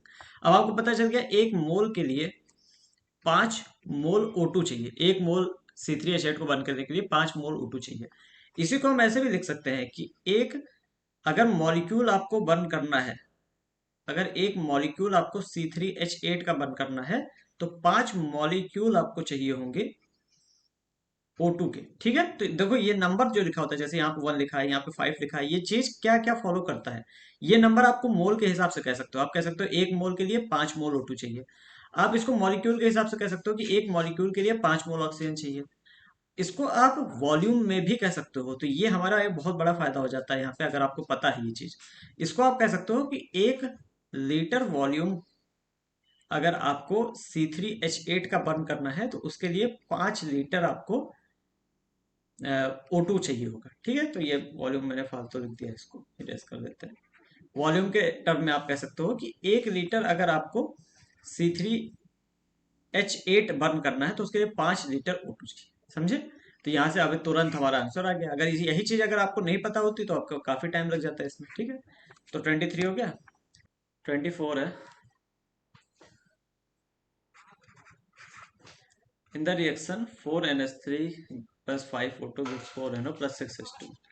When 1 mole of ammonia and 1 mole of O2 are made to react to completion. तो क्या बताना है, क्या सही होगा। ठीक है, रिएक्शन एक लिख देते हैं। 4NH3 से 5O2 रिएक्ट करता है और इससे 4NO बनता है, साथ में 6H2O बनता है। ठीक है, ये ऑप्शन देखो, all the oxygen will be consumed. हाँ, तो ये बात सही है, क्योंकि देखो 4 अमोनिया के लिए 5 ऑक्सीजन चाहिए। जबकि हम जब 1 मोल इसका भी ले लेंगे और 1 मोल इसका भी, है ना, दोनों का एक एक लेंगे, इसका भी 1 मोल इसका भी 1 मोल लिया है, तभी तो पूछा गया क्या होगा। तो देखो 4 मोल के लिए 5 अमोनिया चाहिए थे, 5 ऑक्सीजन चाहिए थे। 4 के लिए 5 चाहिए थे, तो एक के लिए कितने चाहिए होंगे, 5/4, यानी 1 और 1.25 के आसपास हमें वो चाहिए ऑक्सीजन। तो ऑक्सीजन की देखो कमी है हमारे पास, हमें चाहिए कितने, 1.25, और है कितना, 1 ही है। तो ऑक्सीजन पहले ही खत्म हो जाएगा, जब तक रिएक्शन कंप्लीट होगी ऑक्सीजन तो पक्का ही खत्म हो जाएगा। ठीक है, तो all oxygen will be consumed, सही बात है। अच्छा, 1 mole of NO NO will be produced, 1 mole NO produce होगा। तो जब हम 1 मोल अमोनिया लेंगे तो उससे 1 मोल हमारे पास ऑक्सीजन की कमी है ना, तो पूरा पूरा रिएक्शन हो ही नहीं पाएगी। अगर यहाँ पे 1 मोल के साथ 1.25 होता, तब कहीं जाके यहाँ पे 1 जो है वो प्रोड्यूस होता है। ठीक है, तो आइडियल रिएक्शन हम यहाँ पे लिख देते हैं कि आइडियली कैसा होता है, अगर 1 मोल है तो कितना क्या होता है जिससे रिएक्शन हमारी हो पाती है। एक सेकंड रुक देते हैं यहाँ पे। ठीक है, ऐसे लिख देते हैं आइडियल कंडीशन या आइडियल कंसंट्रेशन क्या हो चाहिए होगी 1 मोल के लिए। ठीक है, कंसंट्रेशन अगर ये 1 मोल है तो इसके लिए 1.25 ये चाहिए होगा, तब ये 1 मोल बनेगा। और ये हमारा 4 से 6 बना है, 4 से 6 बना है, तो 1 से कितना बनेगा, 6/4, यानी 3/2, यानी 1.5, ये 1.5 बनेगा। ठीक है, ये कंफर्म इतनी चीजें हो गई अपने पास। अब क्वेश्चन देखो, 1 मोल एनो बनेगा, यहाँ पे लिखा है गलत है। 1 मोल एनो तब बनेगा जब 1.25 चाहिए हो, हमारे पास 1 ही है। ठीक है, ये नहीं हो पाएगा। 1 mole of H2O is produced, 1 mole H2O बनेगा, ये भी गलत है, क्योंकि अगर 1.25 ये होता तब हमारे पास रिएक्शन कंप्लीट हो रही है, 1.5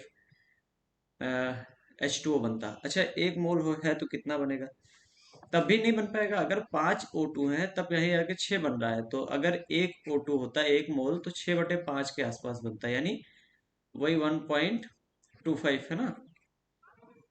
5 × 5 10 हो जाएगा, 1.2 है ना, 1.2 चाहिए। एक सेकंड, 1.2 बनता, तो ये भी गलत है। All ammonia will be consume, गलत है, क्योंकि हमारे पास ऑक्सीजन की कमी है। तो ऑक्सीजन की कमी है तो देखो 4 अमोनिया 5 O2 से रिएक्ट कर रहे हैं। अब यहाँ पे ऑक्सीजन जो है वो कम है, तो पूरी रिएक्शन जो है, पूरी अमोनिया नहीं खत्म होगी ना उसमें, थोड़ी अमोनिया बच जाएगी, ऑक्सीजन पहले ही खत्म हो जाएगी। तो इसी वजह से यहाँ पे ए ऑप्शन से हो जाएगा, बाकी गलत है।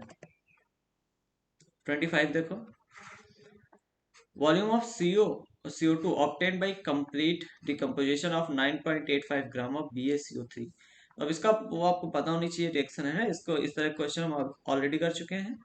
BaCO3 है, इसको डिकम्पोज होता है, अगर आप देखेंगे डिकम्पोजिशन में बेसिकली ये टूटता है और बन जाता है BaO प्लस में कार्बन डाइऑक्साइड निकलता है। ठीक है, अब पूछा गया है कि अगर 9.85 ग्राम BaCO3 ले तो उसमें कितने लीटर ऑक्सीजन जो है CO2 गैस जो है वो बनेगी। तो देखो मोल के हिसाब से देखो, अब यहाँ पे देखो रिएक्शन ऑलरेडी बैलेंस है, एक बेरियम यहाँ पे, एक बेरियम यहाँ पे, एक कार्बन यहाँ पे इस साइड, एक कार्बन इस साइड है, इस साइड तीन ऑक्सीजन है, यहाँ पे भी देखो एक ऑक्सीजन यहाँ है, दो इधर, तो तीन ऑक्सीजन है, तो रिएक्शन ऑलरेडी बैलेंस, ठीक है। तो मतलब अगर एक मोल बेरियम मतलब कार्बोनेट लेंगे तो यहाँ पे एक मोल BaO बनेगा, एक मोल CO2 बनेगा, ठीक है। लेकिन हमने कितना लिया, 9.85 ग्राम, तो अब हमें इसको मोल में चेंज करना पड़ेगा, ठीक है। तो 9.86 ग्राम को हम क्या लिखेंगे, 85 को 9.85 यानी wait upon molecular wait barium का क्या होगा, तो बेरियम होता है लगभग 137 के आसपास, है ना। अच्छा, कार्बन का होता है 12 और ऑक्सीजन का 16 होता है, और 16 3 जा 48 होता है ना। तो 8 2 10 और 7 17, 4 3 7 1 8 1 9, और ये 197 के आसपास इसका BaCO3 का आपका वेट आएगा। अच्छा, बेरियम अगर आपको नहीं याद है तो ये रटने की जरूरत नहीं है, याद रखना। एग्जाम में आपको शुरू में, एकदम शुरू में थोड़े से आपको एटॉमिक वेट दिए रहते हैं, जो कि जरूरी है आपके क्वेश्चंस के लिए, ठीक है ना। या फिर आपको सामने यहाँ पे बेरियम का एटॉमिक वेट दिया होगा, ठीक है, तो वहां पे हर एक एलिमेंट का एटॉमिक वेट याद करने की, रटने की जरूरत नहीं है, ठीक है। तो अब इसको आप डिवाइड करते हैं, यार कैलकुलेटर क्यों बंद हो जाता है।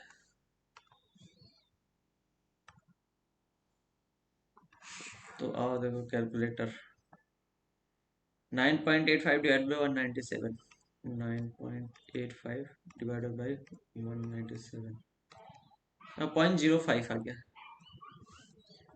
ठीक है। तो यानी 0.05 मोल इसका लिया गया है, तो ऑब्वियसली कार्बन डाइऑक्साइड का भी 0.05 मोल बनेगा, इतने मोल ही बनेंगे, है ना, जितना लिया गया है, क्योंकि एक से एक मिल रहा है, तो 0.05 से 0.05 मोल बनेगा। लेकिन ये 0.05 मोल का हमें चेंज करना पड़ेगा किसमें, इसका भी 0.05 मोल बनेगा, है ना। इसको अब हम चेंज करना पड़ेगा लीटर में, है ना, तो मोल के हिसाब से अभी निकालना पड़ेगा, और इसके लिए हम वही अपना वॉल्यूम वाला फॉर्मूला लगाएंगे, है ना, यानी mole equal to volume upon volume in litre upon 22.4, तो 22.4 इंटू 5 मल्टीप्लाई कर दोगे वॉल्यूम आ जाएगा, तो इससे करो मल्टीप्लाई, कितना आएगा, तो 224 इंटू 5, 5 4 जा 20, और 5 2 जा 10, 5 2 जा 10, 11, है ना, इतना ही आएगा ना, 5 2 जा 10, ये क्या कर रहा हूँ, सॉरी 5, सॉरी सॉरी यार, है ना, 5 2 जा 10 और 1 11, 1120 आएगा। तो 1120, अब डेसिमल कितना लगेगा, एक, और यहाँ पे दो, तीन नंबर बाद, यानी 1.120 आपका आंसर आएगा, ठीक है। इसको सही से लिख देते हैं, 1.120 लीटर आपका सही आंसर आएगा। तो आसान था क्वेश्चन ये तो, 1.1210, ये सही आंसर के सामने हमने टिक भी ऑलरेडी लगा रखा है, देखो पहले से ही पता चल गया सही आंसर। तो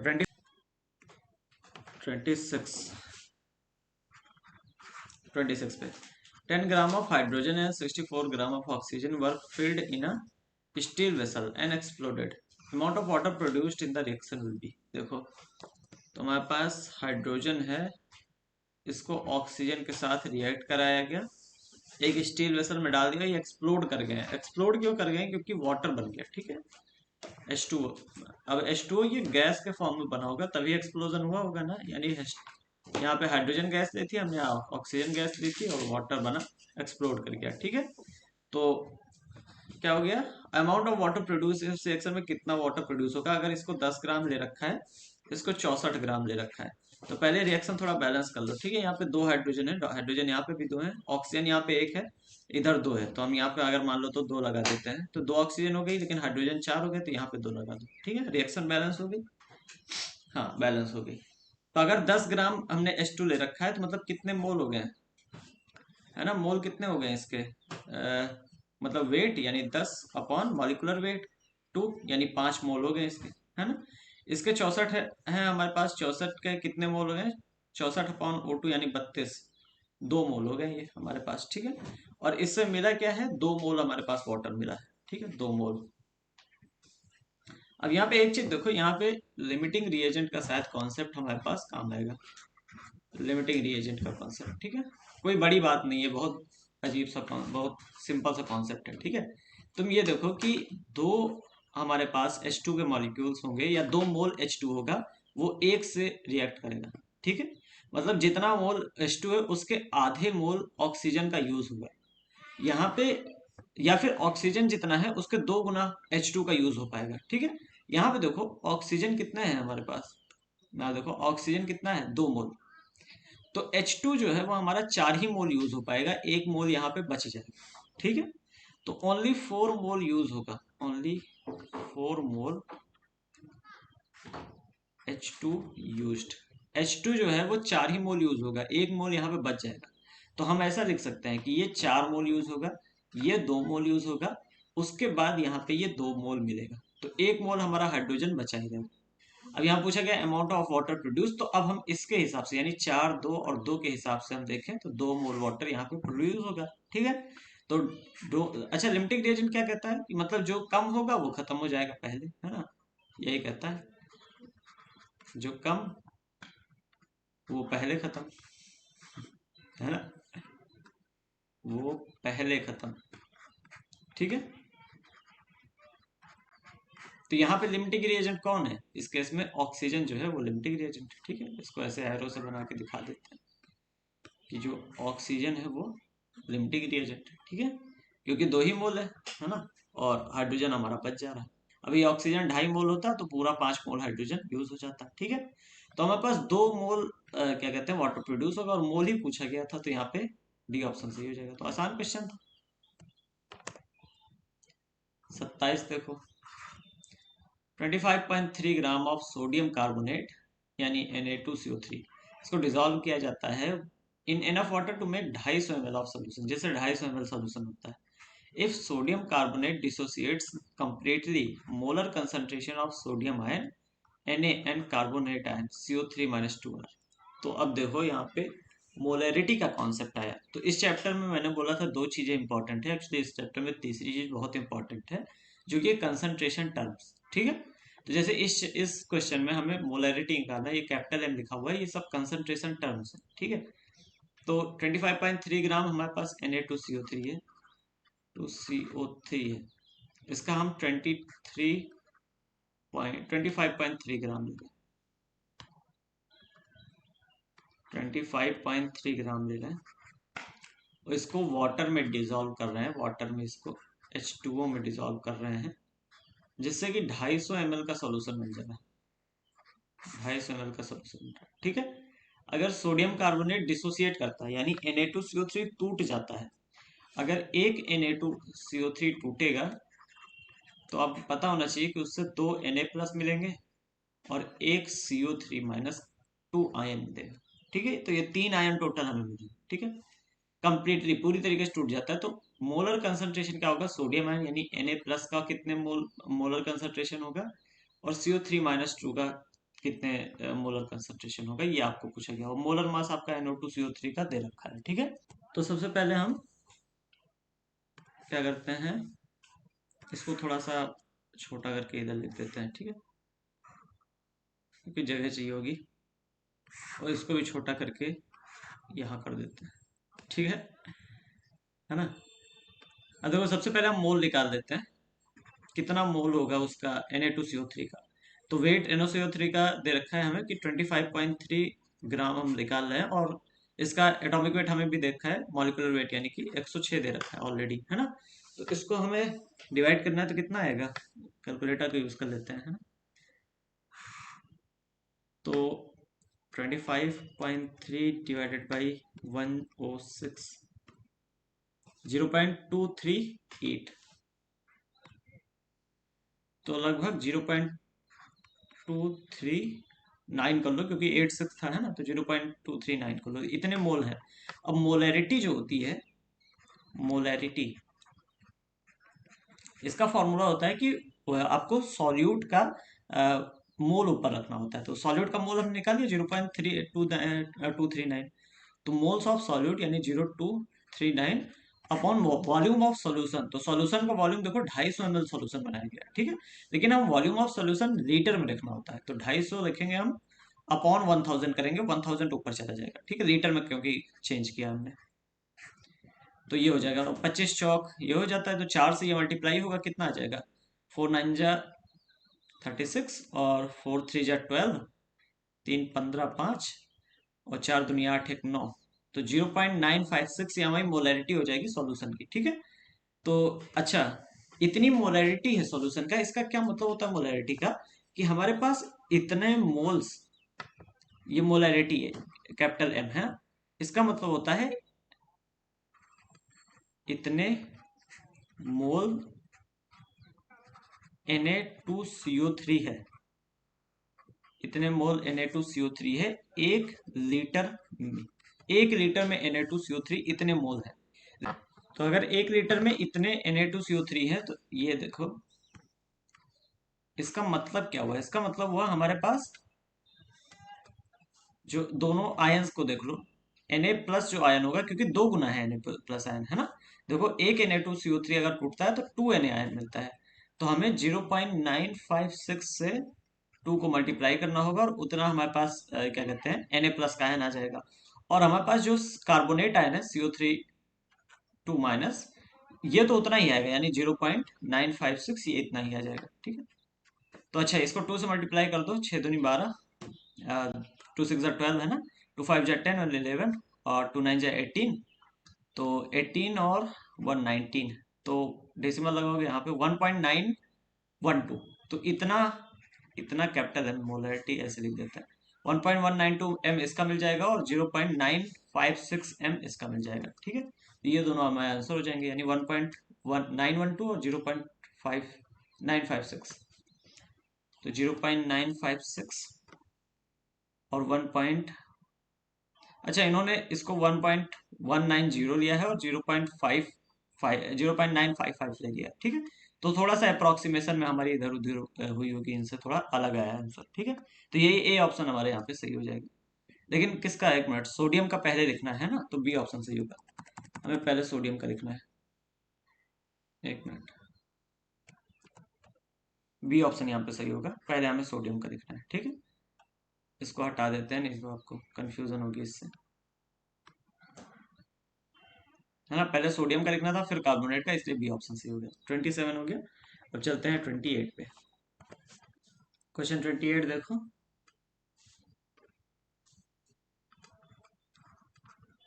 6.02 into 10 की power 20 molecules of urea are present in 100 ml of its solution. Concentration of the solution is, molarity पूछा है, ठीक है। मोलैरिटी का फॉर्मूला एक बार मैं लिख दे रहा हूँ, याद रखना हमेशा।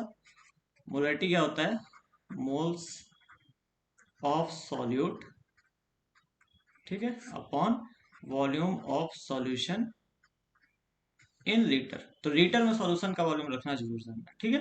अब यहाँ पे जो सॉल्यूट है वो यूरिया है, यूरिया के इतने मॉलिक्यूल्स है, तो मोल निकालने का फॉर्मूला क्या होता है, जब मॉलिक्यूल दे रखे हो तो N upon N A. N यहाँ पे 6.02 इंटू 10 की पावर 20 है, एन ए यहाँ पे 6.02 इंटू 10 की पावर 23, ठीक है। 1/1000 या 1/10 की पावर 3 है ना, 20 से ये 23 कटेगा 10 की पावर से, 1/10 की पावर 3 इतना बचेगा मोल्स, ठीक है। तो ये हमारा मोलैरिटी का फॉर्मूला हम निकालेंगे, मोलैरिटी रखे मतलब निकालेंगे, तो मोल्स ऑफ सॉल्यूट यानी 1/1000 यहाँ पे लिख देते हैं 10 की पावर 3 को, इंटू वॉल्यूम ऑफ सॉल्यूशन रखना है इधर। तो 100 ml है, ठीक है, लेकिन हमें 100 ml को चेंज करना पड़ेगा लीटर में। तो 100 को हमने 1000 से डिवाइड किया, ऐसे 1000 से आप डिवाइड करोगे ना, और ये 1000 जो है फिर ऊपर चला जाएगा, ठीक है। तो वही मैंने किया है, ठीक है। तो इसीलिए ऊपर 1000 से, अब ये 1000 से 1000 कट गया, 1/100 यानी 0.01 M आंसर आ गया आपका, ठीक है। तो ये हमारा आंसर हो जाएगा, यानी 0.01 डी ऑप्शन है सही। 29 देख लो। When 2.24 liters of H2 is mixed with 11.2 liters of Cl2 each at STP, moles of HCl gas formed is equal to। तो जब 22.4 लीटर 22.4 लीटर H2 मिक्स करी जा रही है 11.2 लीटर किससे, Cl2 से, तो कितना HCl बनेगा, है ना। इसको इधर लिखते हैं, ये जब मिक्स किया जा रहा है आपस में ना, तो कितना HCl बनेगा ये हमें पूछा गया है, ठीक है। HCl कितना बनेगा, तो HCl कितना बनेगा। अब मोल कर लो, क्योंकि देखो ये फॉर्मूला आपको नॉर्मल फॉर्मूला लिख दो, H2 plus Cl2 gives 2HCl, है ना, ये बैलेंस्ड फॉर्मूला है। तो जितना इसको आप H2 और Cl2 को लोगे उसका 2 गुना हमारा HCl मिलेगा, ठीक है। तो 22.4 लीटर मतलब हमारे पास कितना मोल है, वॉल्यूम अपना नीचे 22.4, तो 22.4 हमारे पास है ही वॉल्यूम भी, और 22.4 यानी एक जो है मोल हमारे पास H2 है, एक मोल H2 है, ठीक है। कलर चेंज कर लेते हैं और इसको थोड़ा फिर से लिख देते हैं। 22.4 लीटर है और 22.4 से ही डिवाइड करना है, यानी 1 मोल H2 है हमारे पास। 11.2 हमारे पास वॉल्यूम है, 22.4 से डिवाइड करेंगे यानी इसका 2 गुना ये है, तो 0.5 मोल हमारे पास ये है। फिर यहाँ पे उसका कॉन्सेप्ट आ गया, क्या कहते हैं, लिमिटिंग रिएजेंट का। क्योंकि देखो, अगर एक एक मोल हमारे पास H2 है और 1 मोल Cl होता तो हमारे पास 2 मोल HCl बन जाते। लेकिन हमारे पास इस समय देखो, यहाँ पे एक ये होता, एक ये होता, तो हमारे पास 2 HCl बन जाते, ठीक है। लेकिन करंटली हमारे पास 1 मोल तो ये है, लेकिन ये 0.5 मोल ही है। तो अगर ये 0.5 मोल ले हैं तो ये भी 0.5 मोल ही यूज होगा, बाकी का 0.5 मोल H2 का वेस्ट जाएगा। तो यहाँ पे क्लोरीन कमी है क्लोरीन की, तो इसी वजह से हम क्लोरीन को लिमिटिंग रिएजेंट कहेंगे, ठीक है। तो अगर ये 0.5 लिया, ये 0.5 यूज हुआ, और ये 0.5 की जगह 1 बनेगा, है ना, 2 गुना बनता है। एक लिया था तो 2 बना है, तो 0.5 यानी आधी लिया है तो 1 HCl बना है यहाँ पे। तो यहाँ पे लेंगे तो HCl जो है यानी 1 मोल बनेगा, 1 मोल HCl बनेगा, यानी ए ऑप्शन यहाँ पे सही हो जाएगा, ठीक है। तो आसान क्वेश्चन है, लिमिटिंग रिएजेंट का थोड़ा सा यहाँ पे कॉन्सेप्ट है। 30 क्वेश्चन। एक मिक्सचर है 2.3 gram of formic acid and 4.5 gram oxalic acid is treated with concentrated H2SO4. Evolved gas mixture is passed through KOH pellets. Weight of the remaining product at STP will be. तो एक mixture बनाया जाता है जिसमें 2.3 ग्राम formic acid क्या होता है, CH3COH, है ना, जैसे एसिटिक एसिड भी आप कहते हैं, CH3, सॉरी, फॉर्मिक एसिड होता है SCOOH, है ना, ये होता है फॉर्मिक एसिड, मैंने गलत गलत बोल दिया था, है ना। एसिटिक एसिड होता है, CH3COH एसिटिक होता है, ये फॉर्मिक एसिड होता है। इतन ये बनता है मिक्सचर ऑफ, अच्छा, इसको बनाया जाता है 2.3 ग्राम, इसको लिया जाता है, इसको मिलाया जाता है ऑक्सैलिक एसिड से। तो ऑक्सैलिक एसिड क्या होता है पहले देखना पड़ेगा हमें। तो 30 क्वेश्चन है, density of 2m aqueous solution of NaOH is इतना, मोलैरिटी ऑफ सॉल्यूशन इज, तो गिवन मॉलिक्यूलर मास, ठीक है। अब यहाँ पे देखो हमें मोलैरिटी दे रखी है ना, मोलैरिटी दे रखी है और मोलैरिटी पूछा है, तो इसका फॉर्मूला जो है आपको थोड़ा सा याद होना चाहिए, है ना, नहीं तो दिक्कत हो जाएगी, बहुत लंबा क्वेश्चन चला जाएगा।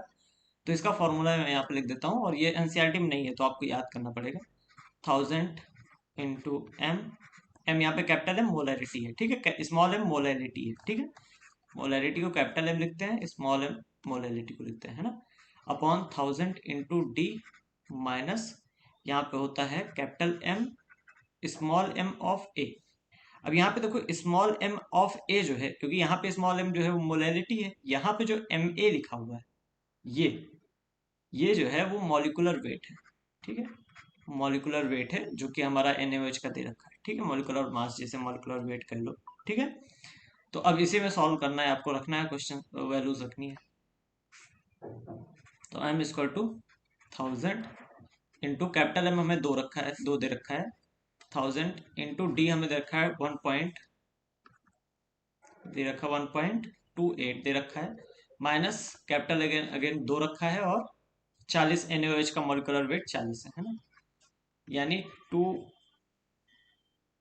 इंटू 1000 ही लिखा रहने देते हैं इसको, ठीक है, 2 इंटू 1000 अपॉन, इसको मल्टीप्लाई करोगे 1000 और 1.28 को, तो ये हो जाएगा 1280 माइनस 40 दूना 80, ठीक है।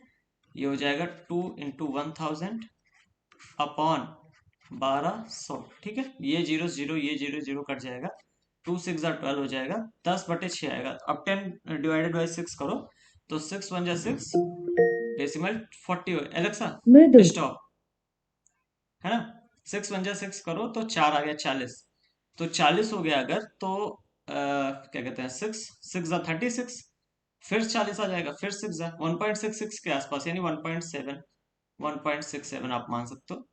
इतना एम हमारा आंसर हो जाएगा, ठीक है, ये हमारा आंसर हो जाएगा। तो यहाँ पे सी ऑप्शन देखो हमारा मैच कर रहा है। ठीक है, तो ये फॉर्मूला आपको बेसिकली याद करना है।